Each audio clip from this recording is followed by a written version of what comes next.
Friends, today we are going to discuss seventh part of haloalkane and haloarine unit. इस unit में हम बात करेंगे कि हेलोजन जो होते हैं वो ऑर्थो पैरा ऑर्थो डायरेक्टिंग क्यों होते हैं। क्वेश्चन पे मैं बात करता हूँ why halogens are ortho para ortho directing. मैंने लास्ट उसमें बताया था ortho para ortho directing group कौन से और मेटा डायरेक्टिंग ग्रुप कौन से। तो हेलोजन जिसमें से कि ऑर्थो पैरा ऑर्थो डायरेक्टिंग होते हैं तो वो ऑर्थो पैरा ऑर्थो डायरेक्टिंग ही क्यों होते हैं उसे समझते हैं। तो यहाँ पर हम इसके रेजोनेटिंग स्ट्रक्चर से हमें ये समझ आता है। हमें पता है क्लोरीन या हेलोजन के आउटर मोस्ट में 7 इलेक्ट्रॉन होते हैं। तो एक इलेक्ट्रॉन 2 3 4 5 6 7 हमें एक ही लोन पेयर की जरूरत है। तो मैं एक ही शो कर रहा हूँ, इतने सारे बनाएंगे तो आप लोगों के लिए कॉम्प्लिकेटेड हो जाएगा, इसे समझते हैं। तो हमें पता है lone pair single double bond single bond double bond single bond double bond single bond alternative order में लगे हैं। तो जब कभी भी इस तरीके से लोन पेयर सिंगल डबल इस तरीके की चीज़ें ऑल्टरनेटिव ऑर्डर में लगी होती हैं तो ऐसे बॉन्ड की पोजीशंस कभी भी फिक्स नहीं होती हैं। ऐसे बॉन्ड को डिलोकलाइज बॉन्ड कहते हैं और डिलोकलाइजेशन की वजह से नए नए स्ट्रक्चर्स का फॉर्मेशन होता है जिसे रेजोनेटिंग स्ट्रक्चर्स भी कहते हैं और इस फिनोमेना को कॉन्जुगेशन भी कहते हैं। तो यहाँ पे 2 इलेक्ट्रॉन है तो एक्चुअली अपना एक electron lone pair single double तो कॉन्जुगेशन की वजह से भी रेजोनेटिंग स्ट्रक्चर्स बनेंगे। आप सीखें लोन इस इलेक्ट्रॉन ने अपना इलेक्ट्रॉन इस कार्बन को दिया और एक इलेक्ट्रॉन खुद के पास रखा तो यहाँ पे आ जाएगा डबल बॉन्ड। दोनों इलेक्ट्रॉन क्लोरीन दे रहा है तो इसके पास जो आएगा इस तरीके से आएगा। देखिए यहाँ पे आ जाएगा डबल बॉन्ड आ जाएगा तो क्लोरीन अपना इलेक्ट्रॉन दिया तो क्लोरीन पर आएगा पॉजिटिव। जैसे यहाँ पे बॉन्ड आएगा तो कार्बन की 1 2 3 4 वैलेंसी हो चुकी है तो कार्बन की वैलेंसी हो जाएगी 5। हमें पता है कार्बन की वैलेंसी होती है आपकी 4। तो उसी समय जैसे ही इधर शिफ्ट होंगे इलेक्ट्रॉन ये वाली इलेक्ट्रॉन डेंसिटी इधर शिफ्ट हो जाएगी तो इस पर इलेक्ट्रॉन आ जाएगा तो इस पर नेगेटिव चार्ज। बाकी यहाँ पे बॉन्ड इस तरीके से फिर ये नहीं चाहेगा कि मैं नेगेटिव के फॉर्म में रहूँ तो अपना एक इलेक्ट्रॉन इसको देगा और एक इलेक्ट्रॉन खुद के पास तो यहाँ पे आएगा बॉन्ड और जैसे यहाँ बॉन्ड आएगा उसी समय ये वाले इलेक्ट्रॉन इस कार्बन पर शिफ्ट हो जाएंगे। तो नेक्स्ट स्ट्रक्चर जो आपको दिखने वाला है वो कुछ ऐसे दिखेगा। फिर वो नहीं चाहेगा इस फॉर्मेट में रहना तो अपने इलेक्ट्रॉन डेंसिटी यहाँ और यहाँ पे डबल बॉन्ड उसी समय ये वाले इलेक्ट्रॉन्स इधर शिफ्ट होंगे तो आपके पास यहाँ पर कुछ इस तरीके का स्ट्रक्चर दिखेगा नेगेटिव। फिर वो नहीं चाहेगा कि इस फॉर्मेट में रहना तो ये वाले इलेक्ट्रॉन यहाँ और ये वाले इसके पास तो इसके बाद लौट के आ जाएंगे तो उसका लोन पर वापस आ जाएगा तो पहले जैसा स्ट्रक्चर दिखाई देने लगेगा। तो इन्हें कहते हैं रेजोनेटिंग स्ट्रक्चर। ये हेलोआरीन का अगर आपके पास रेजोनेटिंग स्ट्रक्चर बनाने के लिए आता है तो आप उसे ही बना सकते हैं। तो अब यहाँ पर हम बात करते हैं इन सारे रेजोनेटिंग स्ट्रक्चर के कॉम्बो पैक को। सारे रेजोनेटिंग स्ट्रक्चर के कॉम्बिनेशन से हम एक नया स्ट्रक्चर बनाने जा रहे हैं जिसे आप रेजोनेटिंग हाइब्रिड भी कहते हैं। यहाँ पे Cl एक सिंगल बॉन्ड और कभी कभी आप देखोगे तो यहाँ पे कभी कभी डबल बॉन्ड भी आ जा रहे हैं और कभी कभी नहीं भी आ रहे हैं तो कभी कभी वो डॉटेड लाइन से शो कर लेते हैं।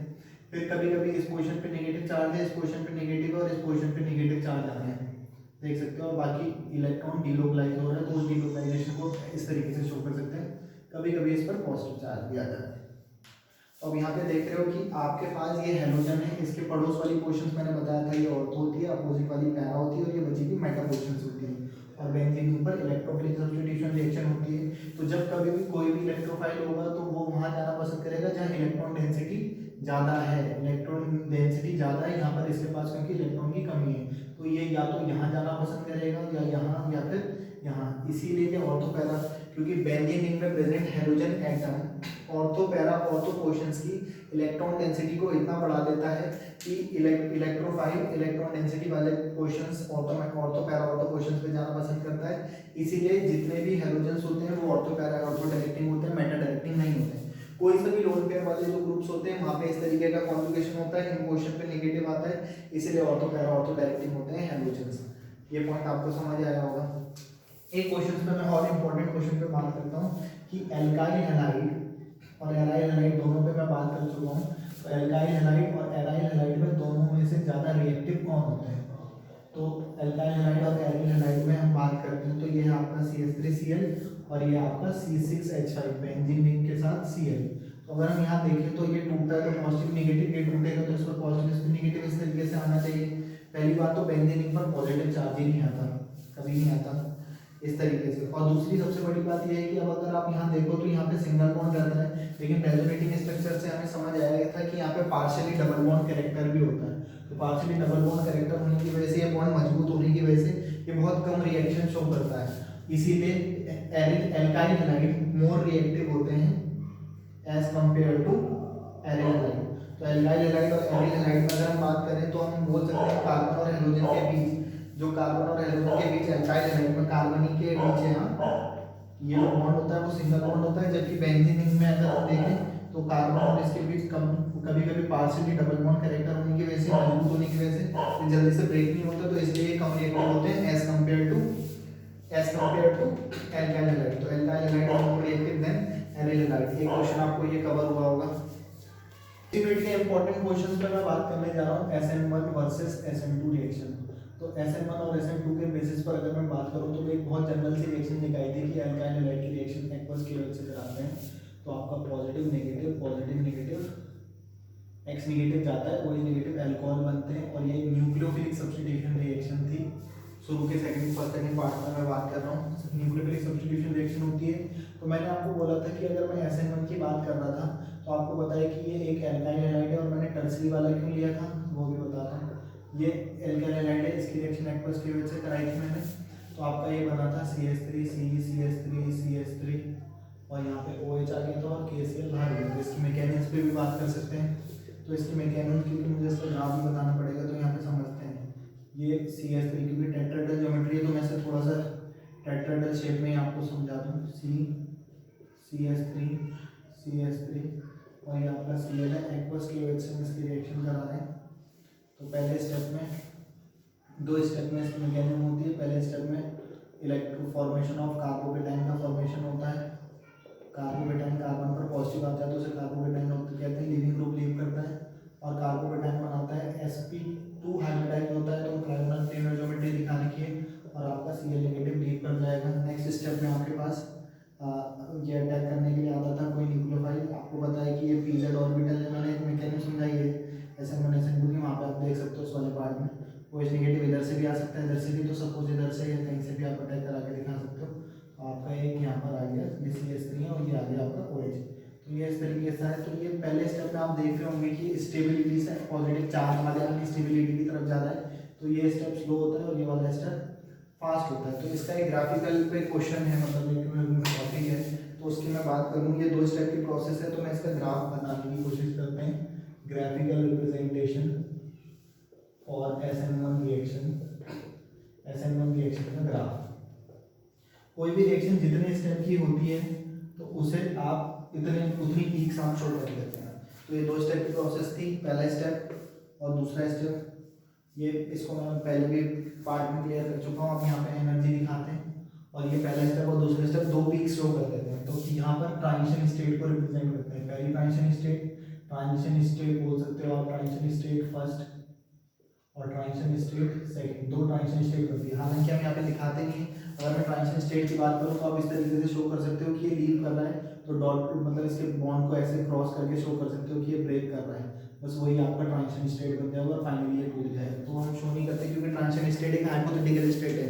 कार्बोकेटाइन कार्बेनाइन कार्बीन्स हो गई, नाइट्रीन हो गई, और आपका फ्री रेडिकल्स हो गए, ये रिएक्शन इंटरमीडिएट स्पीसीज है, मध्यवर्ती उत्पाद है, इन्हें आइसोलेट करके रखा गया है, लेकिन ट्रांजिशन स्टेट को आइसोलेट करके नहीं रखा गया, तो हम उसे शो नहीं करते। और यहाँ पे ये जो स्टेप में ये वाला पीक, तो जो छोटा सा पीक दिखाई देता है, ये कार्बोकेटाइन को रिप्रेजेंट करता है कि पहले स्टेप में कार्बोकेटाइन बनता है।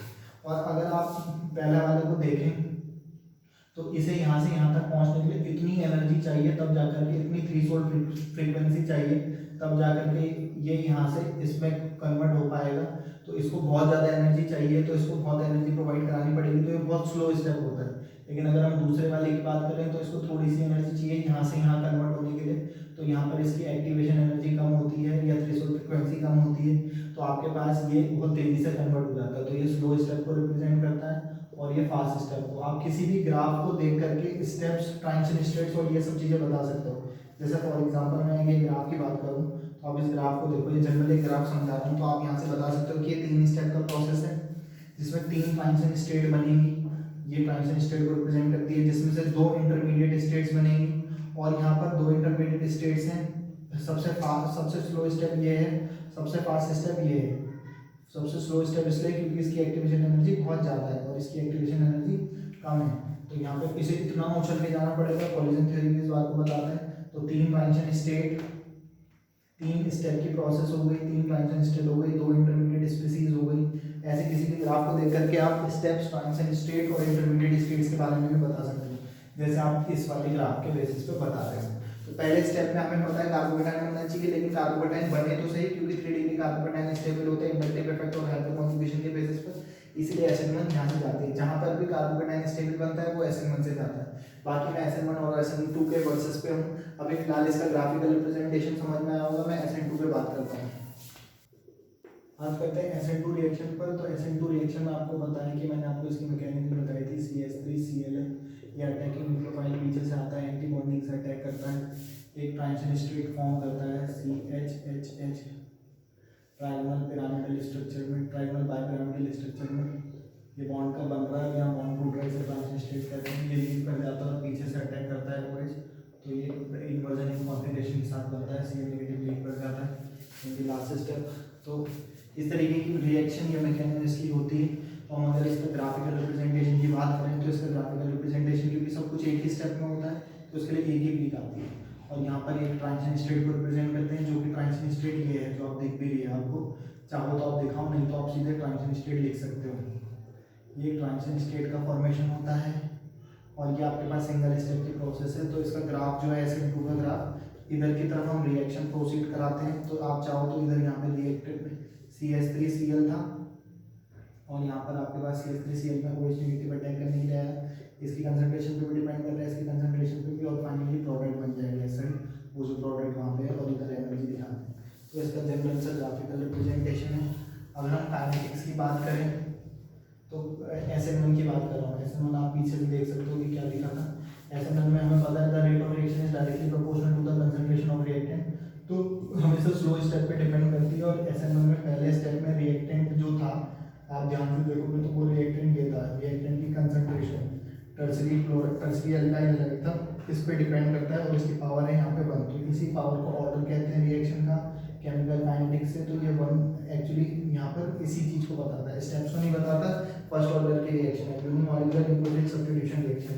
लेकिन अगर मैं SN2 की बात करूँ तो इस पे भी डिपेंड करता है और इसकी कंसंट्रेशन पे भी डिपेंड करता है। तो इसका kinetics rate of reaction depend करता है CH3Cl इसकी कंसंट्रेशन पर भी और इसकी कंसंट्रेशन पे भी। तो इनकी जो पावर है उसी के सम को ऑर्डर कहते हैं।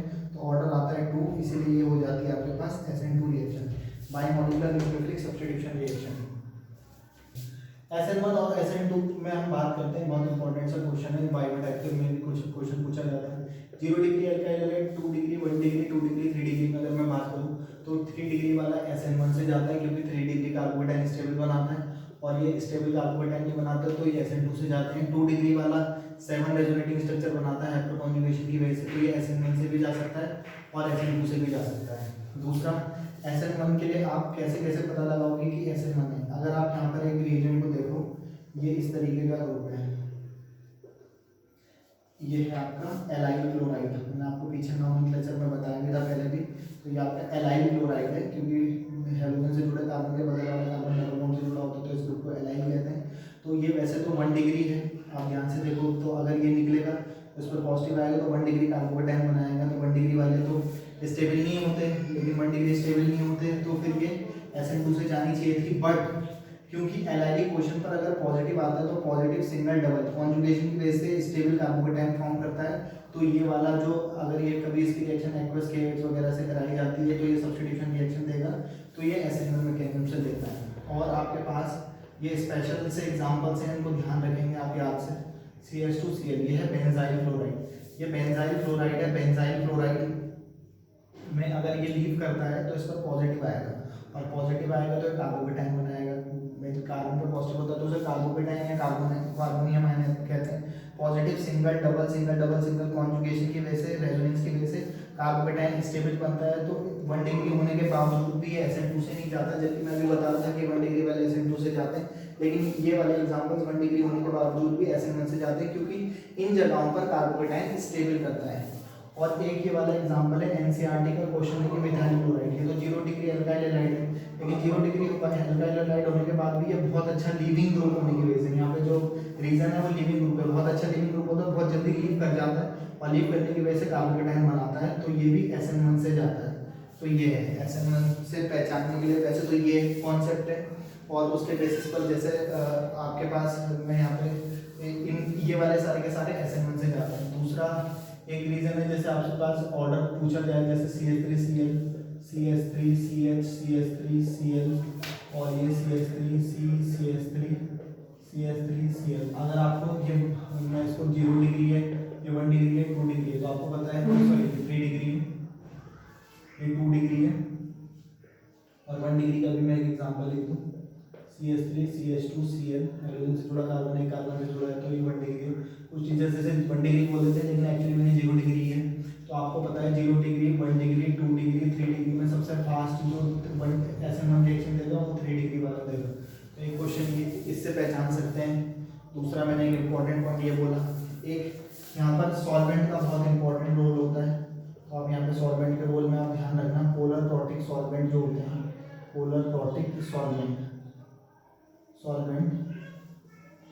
SN1 देते हैं।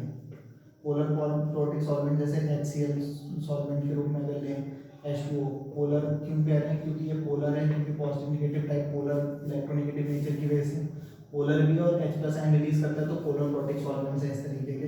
या CH3COOH, यहाँ पे देखोगे कि H इलेक्ट्रोनेगेटिव से लगा तो ये पोलर प्रोटिक, तो ये SN1 रिएक्शन देते हैं। तो कभी सॉल्वेंट दिया हो तो पोलर प्रोटिक सॉल्वेंट, इससे जैसे 2 डिग्री में आप डिसाइड नहीं कर पाते कि SN1 से होगा या SN2 से, तो आप पोलर प्रोटिक सॉल्वेंट दिया होगा तो आप वो SN1 देते हैं। और पोलर एप्रोटिक सॉल्वेंट जो होते हैं, पोलर एप्रोटिक सॉल्वेंट जो होते हैं वो SN2 रिएक्शन देते हैं। फॉर एग्जांपल DMF, अब ये क्या है, डाइमिथाइल फॉर्मामाइड, HCONH2 को फॉर्मामाइड कहते हैं, HCONH2 होता तो फॉर्मामाइड हो जाता, और यहाँ पर मिथाइल ग्रुप है, ये मिथाइल है, तो डाइमिथाइल फॉर्मामाइड, ये DMF है। यहाँ पर कोई भी पोलर टाइप का मॉलिक्यूल नहीं है, एप्रोटिक सॉल्वेंट है। यहाँ पर आपके पास नाइट्रोजन से डायरेक्टली कोई इलेक्ट्रोनेगेटिव H नहीं लगा हुआ, तो ये पोलर एप्रोटिक सॉल्वेंट है।